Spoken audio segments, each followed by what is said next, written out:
children.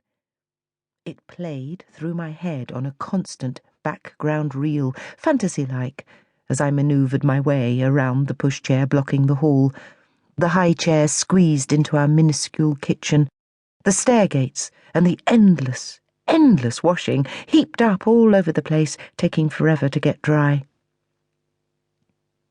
We lived in a desirable corner of southwest London, in a 2-up, 2-down, plus bathroom, Victorian terraced house that we'd paid a fortune for before the children were born. We'd liked living there, when there was just the two of us, in our quaint little street, full of quaint and overpriced homes. We liked the look of the window boxes, bursting with colour beneath sash windows, the deli on the corner, and the other young, professional and trendy-looking couples hurrying for the train in the morning. But then Sam came along, and I started liking it a little bit less. I had nightmares about dropping him down the ridiculously steep stairs and smashing his head on the unforgiving slate tiles of the floor. I noticed the damp, made worse by the constant washing draped over the clothes dryer that we had to keep in the living room because there was no room for it anywhere else. The cranky heating system was no longer endearing, the downstairs bathroom a total pain. And I longed for a garden, a proper garden with a patch of grass on which Sam could play, instead of our poor excuse for a patio, poorly laid with ill-fitting stones, no good for anything other than a learning-to-walk toddler to trip himself up on. When Sam was 6 months old, I went back to work for 3 days a week, but most of the money I earned was used up just paying for his nursery fees. I worked for a magazine company in Soho as a designer in the advertising department of an upmarket glossy. It was my job to create the small house-style adverts for those old-fashioned clients who preferred not to use agencies, the specialist perfumers and family-run jewellers, and to style the layout for the property classified pages and the twice-a-year interiors spread.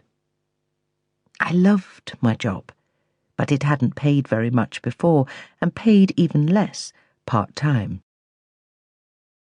David worked for the same company as a marketing executive on a different magazine. That's how we met. How trendy we thought ourselves back then. How smug in our arty media way, living our arty media lives.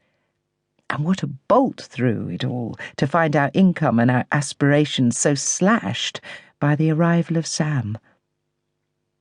I used to wheel him down the high street in his pushchair on my days off and look in all the estate agents' windows.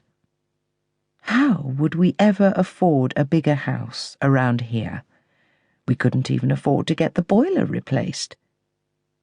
But still, I had my dream.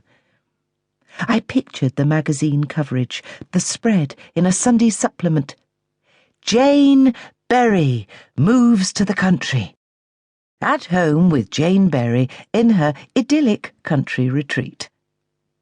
Jane Berry learns the traditional art of jam-making. I saw it all. On the rush back from work to pick up Sam from his nursery, squashed onto the train with a million other people, hot and anxious. On rainy days at home, trapped in our living room building endless towers out of Duplo, while condensation clouded up the windows.